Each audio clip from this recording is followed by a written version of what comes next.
நபி ஸல்லல்லாஹு அலைஹி வஸல்லம் சொல்லி காட்டியிருக்கின்றார்கள், லவ் கானல் ஹஸனு ஷஹ்ஸன் லகான ஃபாத்திமா பல் ஹிய அஅலம்.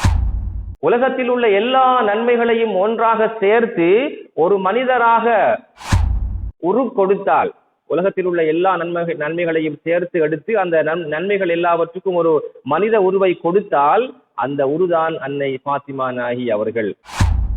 உலகத்தில் உள்ள எல்லா நன்மைகளையும் ஒன்று சேர்த்தாலும் கூட அன்னை ஃபாத்திமாவுடைய சிறப்பை நெருங்க முடியாது என்பதுதான் இதனுடைய கருத்து.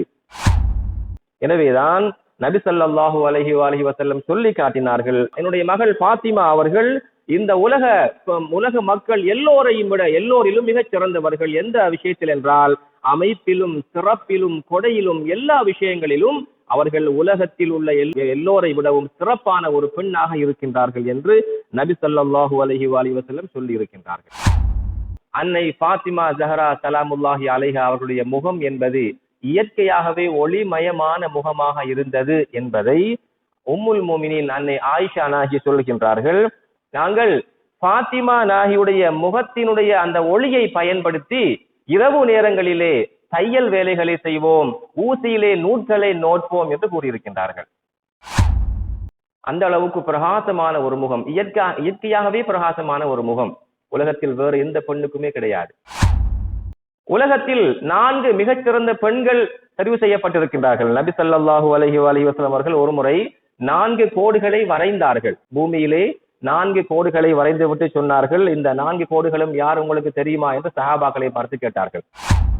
சொன்னார்கள், அல்லாஹு வ ரசூலுஹு அலம் என்று. நபி ஸல்லல்லாஹு அலைஹி வஸல்லம் சொன்னார்கள், அதாவது உலகத்திலே உலக பெண்கள் எல்லோருக்குள்ளும் மிகச் சிறப்பான 4 பேரை இந்த 4 கோடுகளும் குறிக்கின்றது.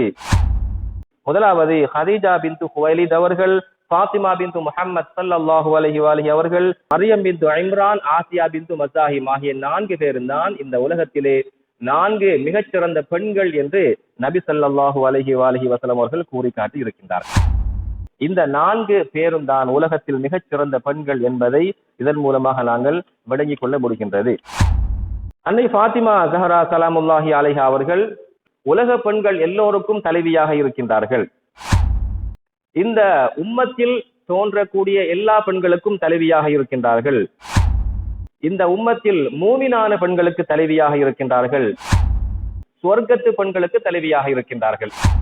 இப்படியான 4 சிறப்புகளும் ஒரு பெண்ணுக்கு இருக்கிறது என்றால் அது அன்னை ஃபாத்திமா ஸஹ்ரா ஸலாமுல்லாஹி அலைஹா அவர்களை தவிர வேறு யாருக்கும் கிடையாது.